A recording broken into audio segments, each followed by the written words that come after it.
Gilet, on le voit, hein, en fait, c'est un peu de la débrouille aujourd'hui. Chacun est obligé de se débrouiller dans les villes. On est obligé de trouver du système D pour pallier à ce qui s'est passé. Évidemment, parce que nos maires sont totalement lâchés. Ouais. En l'occurrence, il y a des procédures en plus qui sont très longues, hein, en termes de marché public notamment.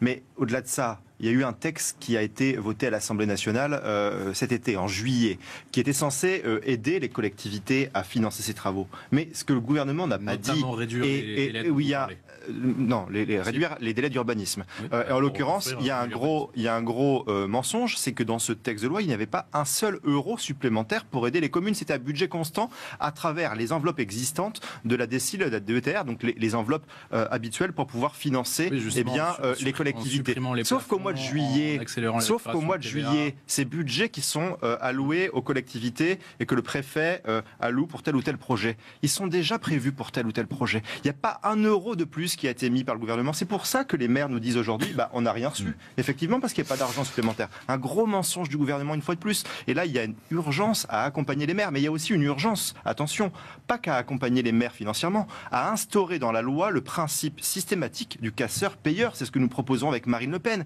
Il faut que les délinquants qui font... Et s'ils n'ont pas d'argent, vous faites quoi ? Eh bien, jusqu'au bout de leur vie, ils paieront le moindre centime. Jusqu'au bout de leur vie, ils doivent travailler et donner l'argent à la société. Peu importe ce que ça doit en coûter. C'est marrant.